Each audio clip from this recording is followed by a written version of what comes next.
Good afternoon and welcome to the Responsible Wool Standard Supply Chain Certification webinar.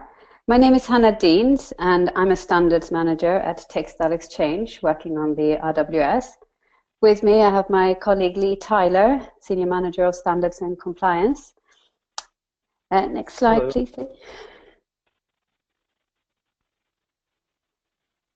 Whilst the focus of today's webinar is the supply chain scope, I will start us off by providing an overview of the Responsible Wool Standard and give you an update on adoption to date.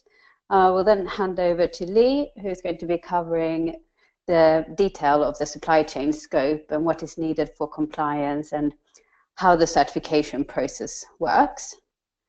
Next slide, please. We've got quite a lot of material to cover, so we're not going to be stopping for questions along the way. But if you do have any questions, please type them into the questions panel and click send. We will try to allow some time at the end of the webinar to answer any questions, and we will also follow up afterwards. And you're also very welcome to send any questions that you have to responsiblewool@textileexchange.org. Next slide, please. Before we go into the RWS, I just want to introduce Textile Exchange to those who are not familiar with us. We're a global not-for-profit organization headquartered in the US, but with staff and ambassadors across the world. And we aim to inspire and equip people to accelerate sustainable practices in the textile value chain. We focus on minimizing harmful impacts of the global textile industry and maximizing its positive effects by building capacity, interpreting and disseminating information, and sharing best practices across the entire value chain, from farmers and raw material providers through mills and manufacturers to brands, retailers, and consumers. Next slide, please. And here's just a snapshot of some of our members. As you can see, they are representing all different stages of the textile value chain. We work very closely with our members, but we also deliver outside of our membership base in order to achieve our vision of a more sustainable textile industry. Integrity is the backbone of all of our efforts to create a more sustainable textile industry. We believe that third-party certification schemes have got a very important role to play in providing assurance that efforts to address sustainability do lead to real and meaningful change. To this end, we have developed a number of standards that you can see here on this slide. We've got an organic content standard, recycled claim standard, the global recycle standard, and responsible down standard, and last but not least, the responsible wool standard. Next slide, please. The responsible wool standard is a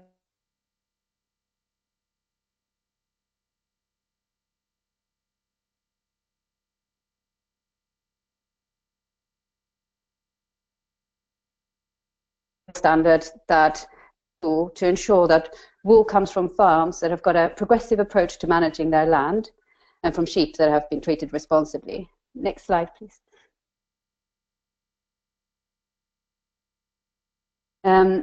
The RWS also aims to provide a robust chain of custody system from farm to final product. And last but not least, the RWS aims to be an industry benchmark.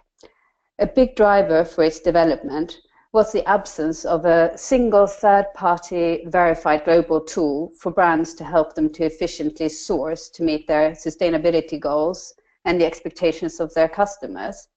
Different regions were able to offer different things, such as non-mulesed or progressive land management practices, traceability, or self-declarations.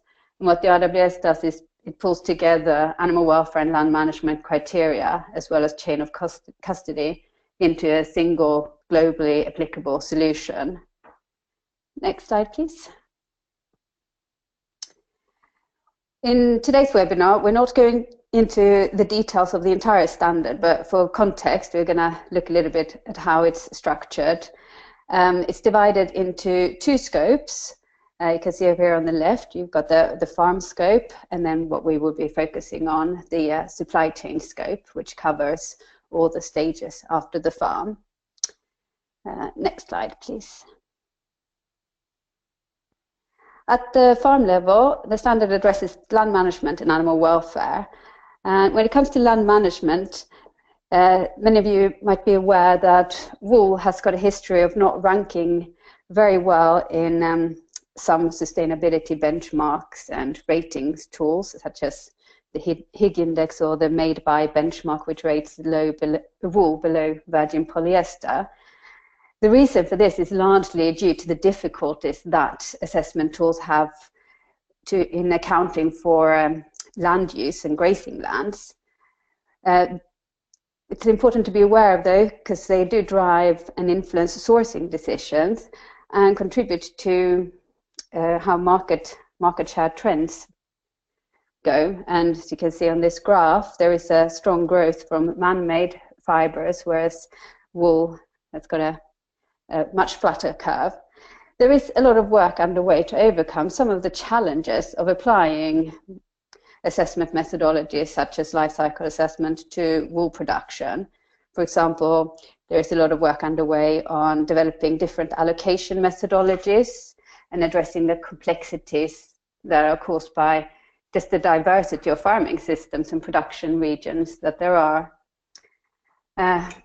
And also looking at how to account for the positive impacts.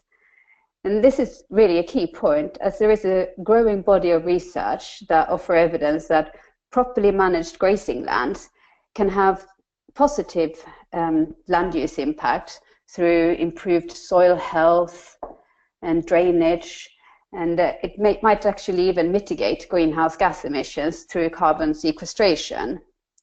The land management module of the RWS addresses soil biodiversity, grazing, fertilizer and pesticide use. It takes a continuous improvement approach where farmers are recognized and rewarded for best practices where they're happening, but it also sets them on a path to following best practices. Next slide, please. In addition to land management, the other big driver behind the development of the Responsible Wool Standard was the steadily growing interest in animal welfare in the textile industry. More and more companies have got an animal welfare policy in place that guides their sourcing decisions. And this trend is not unique to the textile industry. Over the past year, the Business Benchmark for Farm Animal Welfare have noted a shift in how companies approach farm animal welfare. Whilst managing risk remains a key driver and is still very important, there is also an increasing recognition of the opportunities and competitive advantage that are also available to companies that position farm animal welfare as an integral part of their sustainability strategy.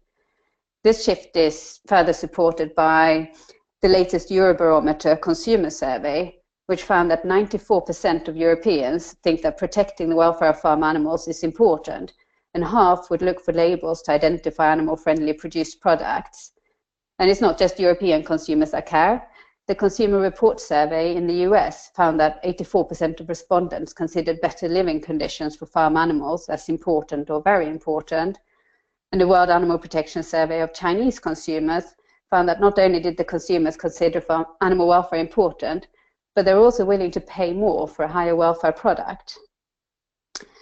The animal welfare requirements of the Responsible Wool Standard fall broadly into three categories. The first one is prohibited practices. So a key point is that mulesing is not allowed in the RWS.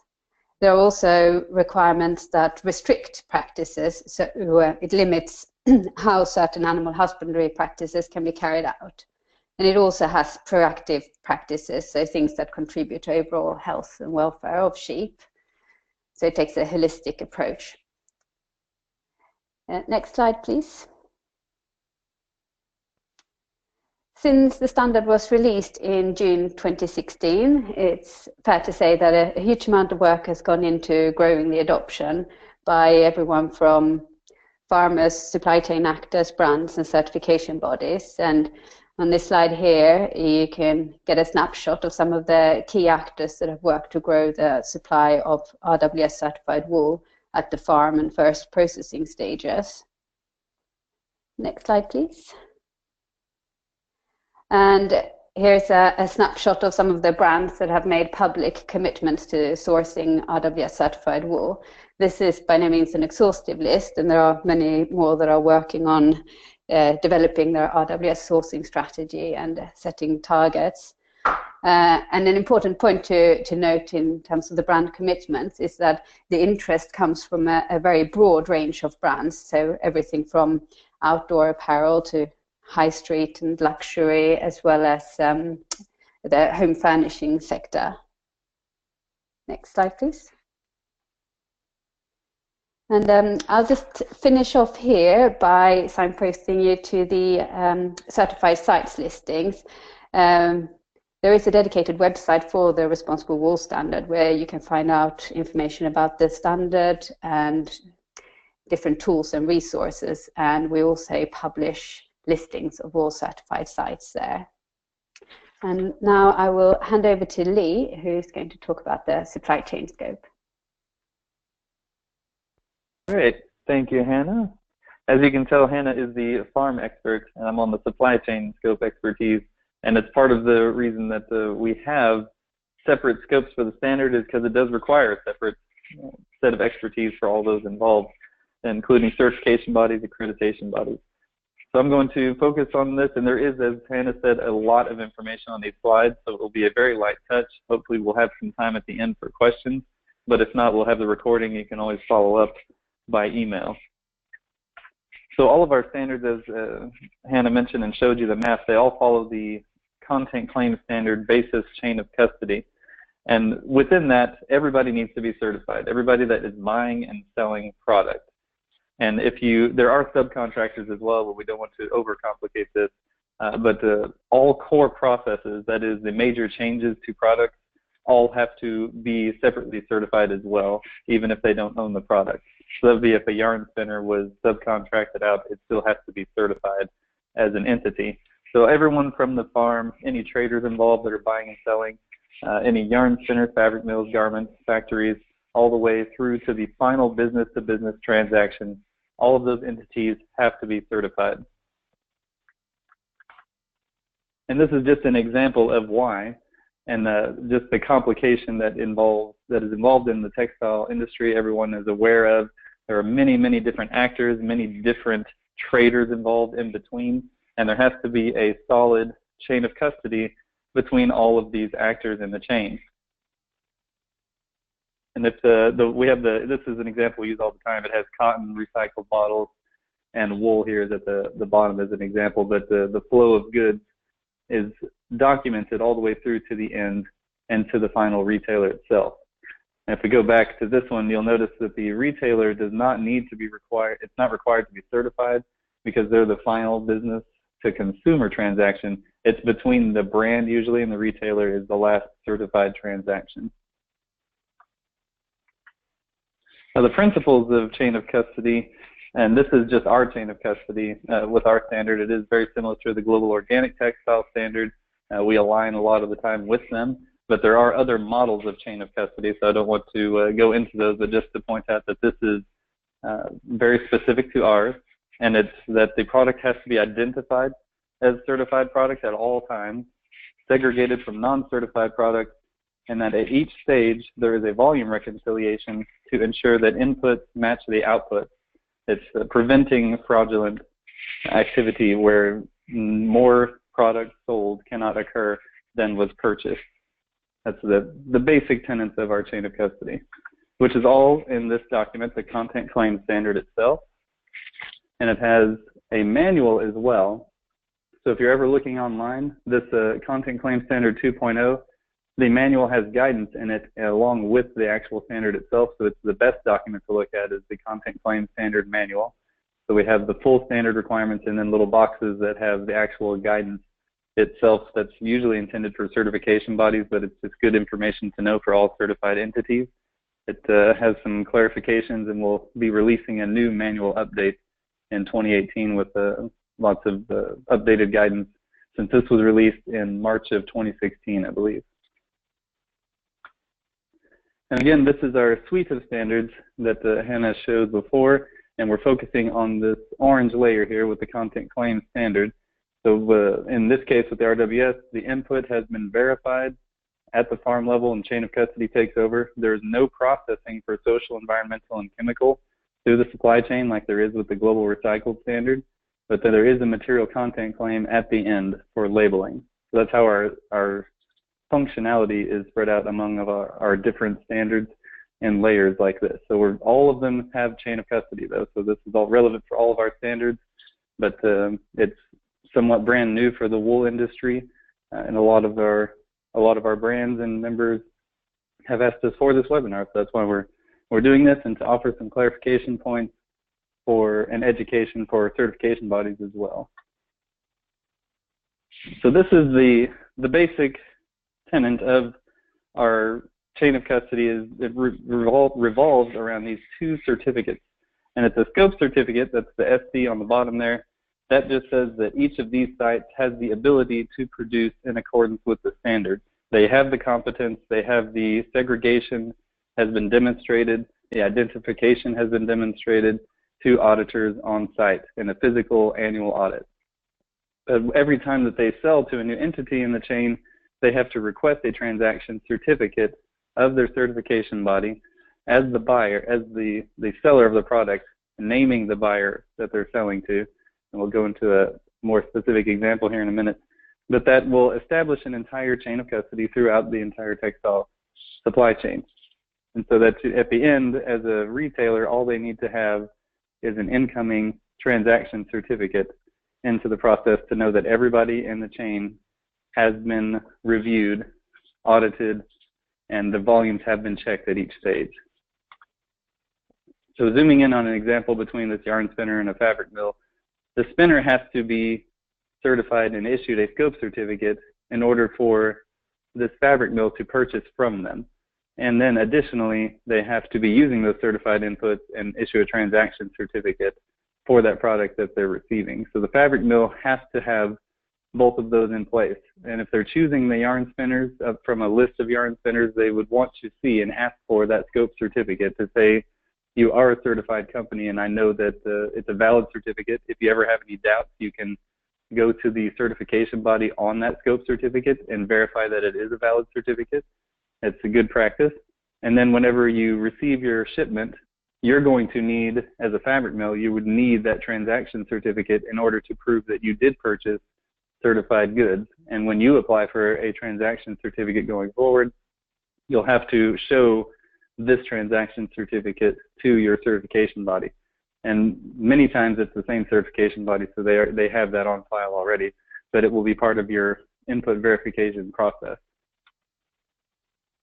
So that's the details mostly covered for this slide, between the transaction certificates from site to site to site. But the importance here is also to show once again that the retailer just needs to have one transaction certificate in the end. You don't have to know everybody in your entire supply chain. You know that everybody's been certified and volume has been reconciled all the way through. Now, in order to comply with certification, you have to have a lot of documents and training in place. And this is for everybody in the supply chain. They have to have all the transaction certificates for their inputs and then request them for the outputs in order for your buyers to actually have proof of their purchase. So that will require you to keep good records. That's even during production. You have to have production records and training records, policies and procedures in place, segregated areas for control of the product, so that there's always separation between non-certified goods and certified goods. And we'll go into these in more detail. Maintaining records just for very, very specific list here, but they have to be held for at least 5 years. They need to always, of course, be current, accurate, complete, and auditable. You have to be able to demonstrate that your records actually mean that you're compliant. Just a list of training doesn't really help, because they might be interviewing the workers and say, is this list of training accurate? Did you receive this training? And so on. There's more than just document checks that occur on site. This is just a description of the types of records that you do need to maintain. And of course, that's the incoming TCs, the supplier TCs. That's the first thing that you're going to receive, along with the shipping documents, transport documents, invoices, purchase orders as well. Could be all documents that you need to present in order to receive a transaction certificate when you make a sale. There's also established formulas that you need to have for volume reconciliation. For waste is the main thing that you need to have by product, that each product has a different waste percentage, especially at the cut and sew level. It's going to be most variable there. And then, of course, the description of the product flow throughout your facility. This is all part of your annual audit that you'll need. And then the documentation of where the goods are flowing. It might be an IT system that you're demonstrating, not actual paper. That's usually the case, is that they will go in and spot check an IT system of where's this product from a finished product that they're following back through your system to its input stage to make sure that it's established and you can demonstrate that you do have actual control over that product. And of course, the outgoing goods, you'll be requesting a transaction certificate with the buyer, their PO, their purchase order, their invoices, the transport documents related to it. All of that will also need to be supplied in order to receive a transaction certificate. And a volume reconciliation will be performed at that, and we'll go into the details of that later. And again, you have to be able to demonstrate that your workers have knowledge of the standard itself, that they've been trained on segregation, identification, that they know. It's oftentimes that the audits are failed because the staff had no idea that they were certified, and they have to be trained as a corrective action. They have to prove that they have been trained and that everybody is aware that they're handling certified products, and that you can't just switch out if a batch is messed up. You can't just switch a batch out of non-certified product to replace it. All that type of information has to be documented. And it has to be, of course, in a procedure to begin with, but then also that it has been implemented, the training has been implemented. And more information on managing inputs, that all of it has to be certified, of course, has to have a transaction certificate, that you have records that it was checked. Here's all of our responsible person has access to all the transaction certificates at any given time. He can demonstrate his knowledge of that, or her. So that's the reasoning behind all of the control. It has to be the highest at that point when you're checking the documentation, because you can't proceed without that input. Can't proceed to process that product. All right, and when you do see that, there's corresponding TCs and the different information that you're going to look at on that TC, which we'll go to here next. But the important thing is that there is an actual review of the incoming goods. So the documents that you're receiving for shipment documents, invoices, everything has to correspond to the transaction certificate. And you'll want to check that, because if there is a mistake, when you go to apply for a transaction certificate, if it does not match, then those products are going to be considered non-certified. So it's very important to make sure that all of this information is correct and that you're receiving the proper product and processing the certified product itself and not the non-certified product. So there's a lot of different important areas, but you'll always, of course, the first thing you should look for is that it's the correct order. You're the actual buyer of the product or the consignee that you're receiving it. The box 10 is the information of the shipment. It can also be in an appendix for box 10 that has the actual details. If you're dealing with finished garments, it's going to be a long list of individual sizes even of a single garment. So that's all of that information will be on a transaction certificate. And then, of course, it's weight, the kilograms. If you're dealing with a raw cotton or down, anything of wool, I guess in this case, you'll be looking at kilograms at the yarn spinning level. So this is a fake template transaction certificate, of course, but you'll be wanting to see an actual valid certification body mark, and the correct person has signed it, and the dates are correct. So all of this information you'll be wanting to look at. We have received fake transaction certificates before, and those have to be investigated. It's usually from a non-certified entity that just thought they could create their own. So most cases of fraud are ignorance, not intentional fraud. But This is just as a purchaser of certified goods, this is what you're going to need to know and look through and be aware of and train your staff on what to look for. And once you have those certified goods, you have to control and monitor it throughout the production stage. And once again, that's identifying it as certified at all times. That's separate bags, labels, completely different storage areas as a way to do it through segregation.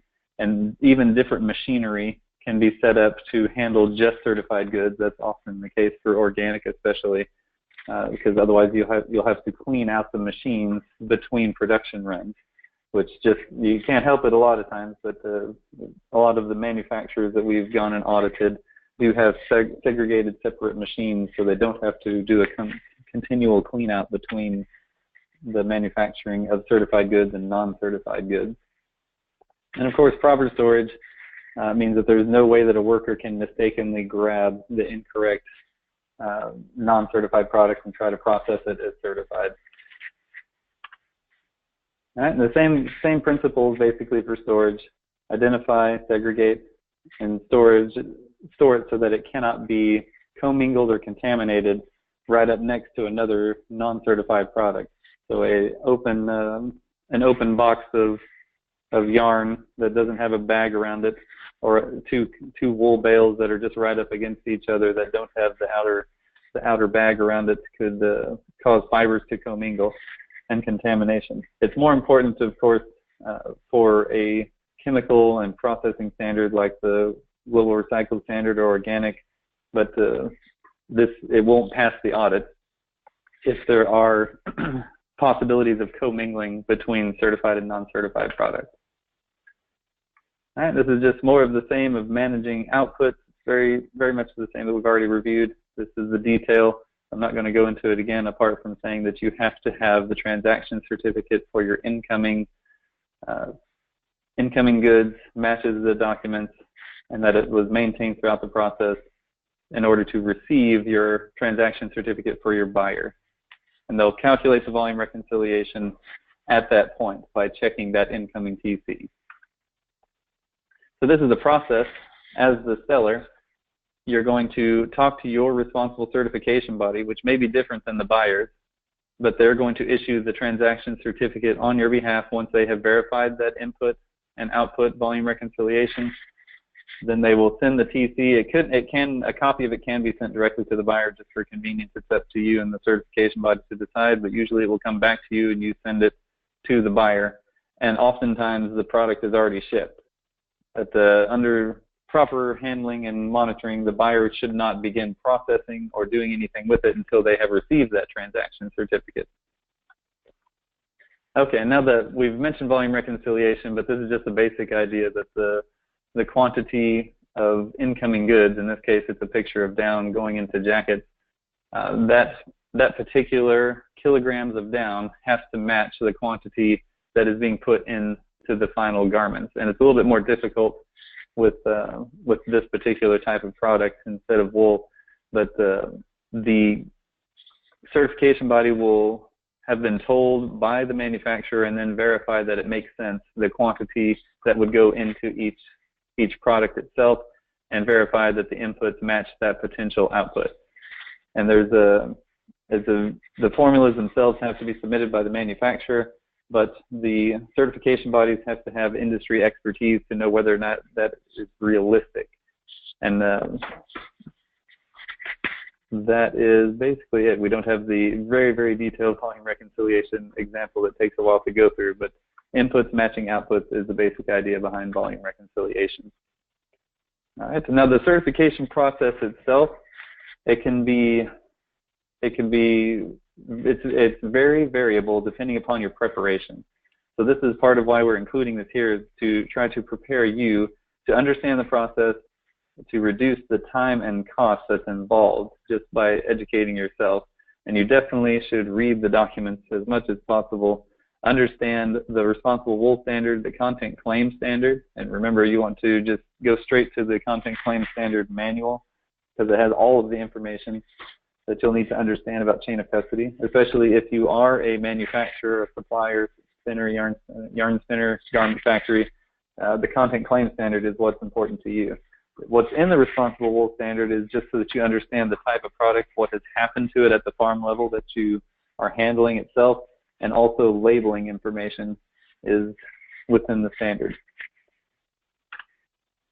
All right, so choosing a certification body, you should definitely not go by geographic scope because most of them will operate outside of their headquarters country, but you should get multiple requests out to certification bodies unless you're already dealing with them and there's a cost savings there. But that you should always get multiple quotes from certification bodies because the travel costs really do affect the overall cost of the certification, but it can also save you money to use the same certification body that you're using for another standard. All right, and this is always available on our website, responsiblewool.org/certification has them. It's also available at textileexchange.org/integrity. That's for all of our standards. It has each of these certification bodies that are authorized for what standard is on our main textileexchange.org site. And here's just an overview of the process itself. You do fill out an application, and they will give you a quotation and offer based on the information you provided. And this is where you want to have multiple offers so that you can understand what costs are involved and the timing even. So sometimes you may be able to get a certification faster through another certification body just because they're booked up and cannot get to you in a certain amount of time. So there's other reasons other than cost that you need to factor in when choosing between certification bodies. But also know that it's an ongoing process, and every year you're going to have to come back to them. So the travel costs and the distance and the reliability, or if there's cost savings with other standards that you're being certified to, will come back every year and be a factor. So when you make that initial decision, it's not that you can't switch certification bodies. It's just it's a little bit more difficult to switch to a new one. They have to transfer over all of the information that they've done through that first year's audit or however many years you've been audited by them, and then it's just extra steps that you have to go through. But it's definitely possible, and it happens not frequently, but it has happened. But anyway, the application, submission, quotation, and offer, you decide to proceed. Then you go through a more advanced application where you're going to prepare all your documentation, system plans, send that to the certification body. They perform a desk audit, and that is just a remote audit where they're getting to understand your factory and understand your volumes, who your suppliers are, who your customers are. All of that information they will look at and then plan for the on-site audit, which is step number 4, which is once a year they come and physically audit your site. Then they will report back to you on the results of the audit with a corrective action plan, if any is needed. And then a scope certificate is issued that says this site is certified.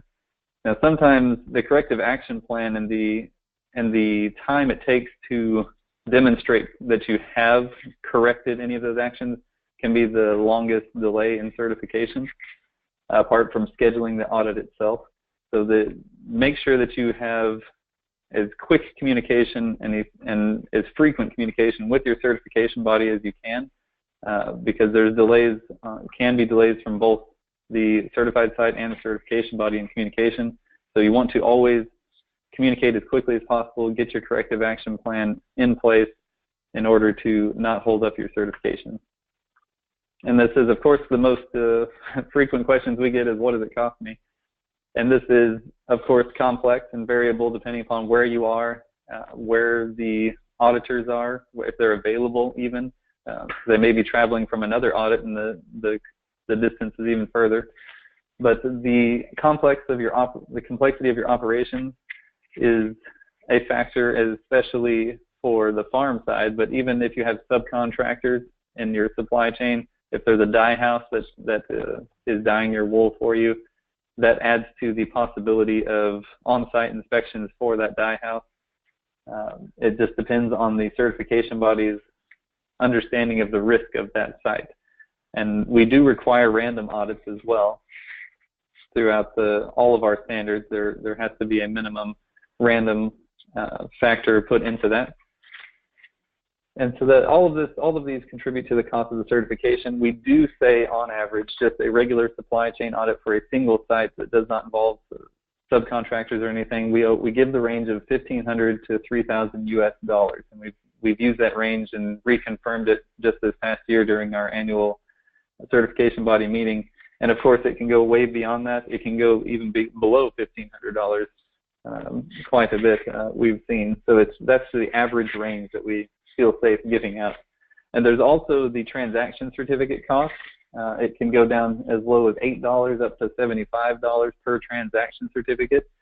But you have to also be aware that we do allow multiple transactions on one certificate. It's up to your arrangement with the certification body, but it can be up to 3 months or 100 transactions.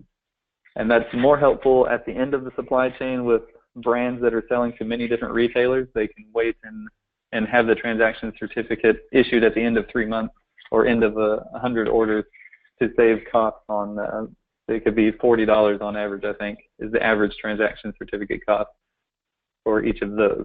So that's the bulk of what I was going to present. Thank you very much. Back to you, Hannah. Thanks, Lee. So I'll just finish up by just signposting to some of the resources that we have available. As Lee explained, the content claim standard, which forms the basis for the chain of custody in the RWS, is part of all textile exchange standards. So the best place to find more guidance and support for that is to look at the content claim standard implementation manual, and to contact Lee for any difficult questions. And to stay informed about the responsible wool standard, the best place to visit is the RWS website, and to also sign up for updates from us on that. So there's a lot of resources spread between the Textile Exchange website, the integrity pages, and the responsible wool standard website. And you're also very welcome to contact us. We have had a few questions come in during the webinar, so if we've got a bit of time left over, we can get started on answering them. And if anyone's got any further questions, feel free to type them in. So Lee, the first question is, do retailers need to be certified if there is a franchise?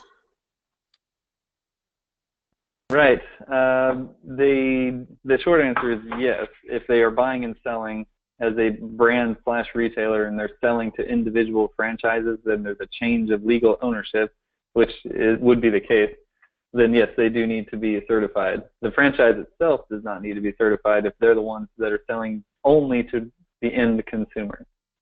There are, and we didn't get into it, but we have other videos on post-production exemptions to reduce the burden of certification after there is a final product. There are some exemptions allowed when there's lots of different actors involved, like wholesalers, licensees, all of those additional sites that would normally be required to be certified can have a risk-based approach where only some of them are audited, or there's a couple of different other options, like if you're 100% RWS wool throughout your entire brand, that's an easy one. You can cut out all the wholesalers in between you and the final retailer. They don't need to be certified. So just as an example, but that would take another hour to explain those exemptions. So just email me if you want a link to those videos. Great, thanks. And the second question was concerning vertical production. So if someone is buying wool and supplying finished fabrics, do they only need the transaction certificate from the farm? Yes, if you're fully vertically integrated and you own the product through all the processing, spinning all the way to final garment, if that's under one ownership, then all you need is one transaction certificate from the farm, and then of course whoever you're selling to would most likely require it as well, unless you're the retailer as well. If you're selling directly to the consumer, you might only have one certification for yourself and the transaction certificate from the farm as an input.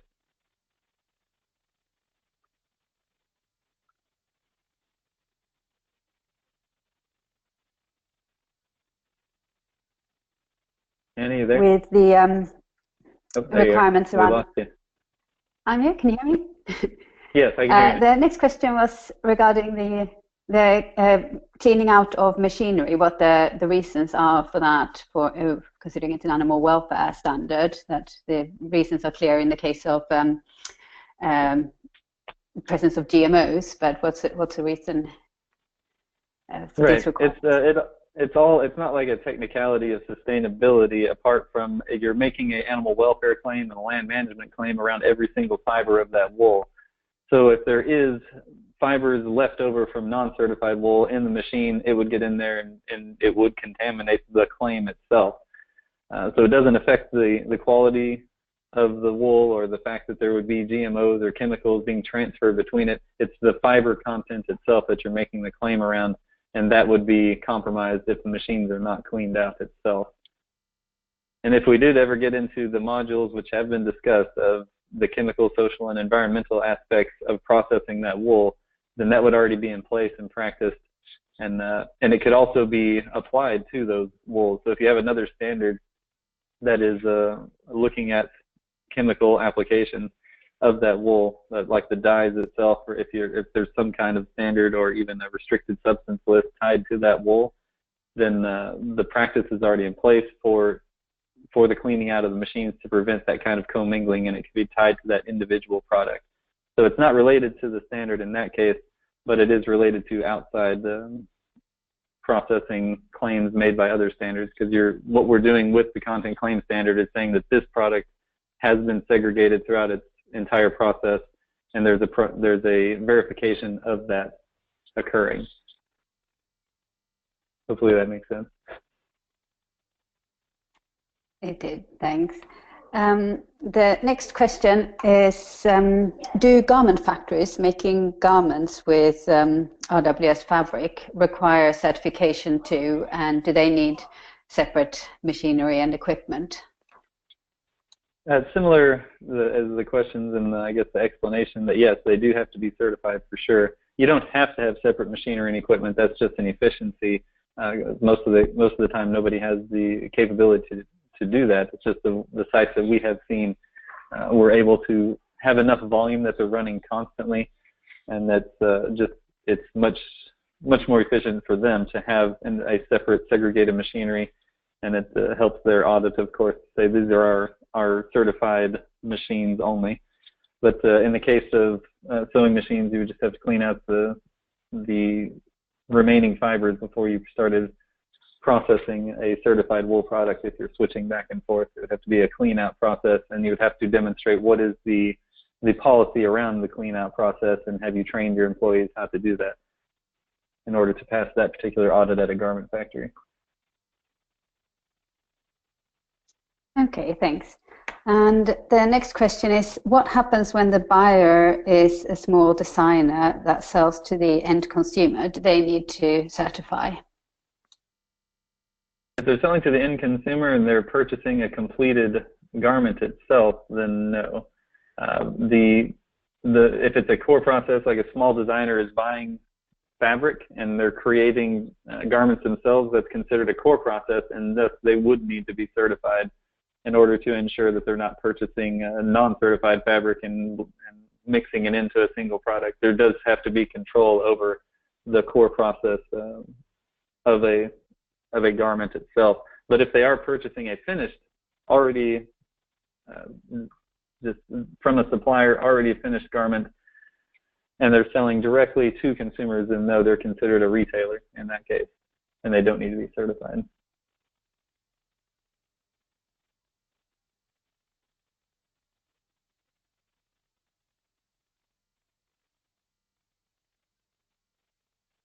Right, Hannah, are you there?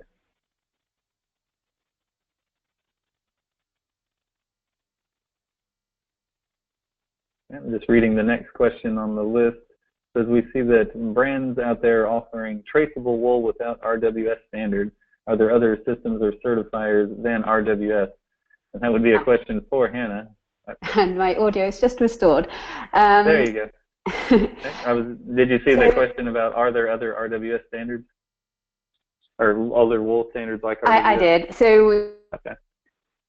Exchange are members of ISIL, which is a body that governs how sustainability standards are developed, and as part of a standard development process is to ascertain if there is a need for a standard. So there was a need for a single global industry standard. Sorry about that. So that's a roundabout way of saying that there are other schemes out there, but there are other wool traceability systems, but there was an absence of a single global benchmark standard. We are working at the moment on a matrix which shows how the RWS compares to other schemes, and we're very much taking a sort of a collaborative approach on aligning with other systems and schemes and initiatives. And I think the next question was to do with is it possible to mix certified and non-certified wool within a fabric, and how would this be handled if the non-certified were less than 5%? It is possible to blend, to mix certified and non-certified wool. It is, however, not possible to make a product claim if there is non-certified wool in the product. But it is possible to make a product claim if it's blended with other fibers. Don't know if you want to give more detail on that, Lee. Yep, this one's even confusing for me because the rest of our standards do allow for the blending, except for down. It's the animal welfare standards that there shouldn't. The concept that there shouldn't be any animals mistreated in those situations affects the ending content claim itself, because organic, recycled, all of those materials can be as low as 5% of this garment contains 5% organic or 5% recycled material. For OCS and RCS. There's another discrepancy or difference in that the global recycled standard, it has to be a minimum of 50%. And it's just different for each of our standards, but I was hoping you'd answer that one for the wool. So that's a great, good answer there. I hope that hopefully that finishes it out. But the non-certified components for less than 5% was the rest of that question. And that would be, it could be nylon or polyester, anything could be blended in with the wool, and the claim itself, it's in our logo use and claims guide. If it's a spandex type of material, as to what the ending result is, but I believe that the logo, it's pretty standard. It's all the wool in this product is certified to the RWS, so other components can exist, and the claim itself is just talking about the wool. It gets a little bit more complicated when there's two types of cotton, conventional and non-certified, or two types of recycled and virgin polyester. But with the wool, it's pretty straightforward that the claim itself is just talking about wool, so the other components themselves can be anything else.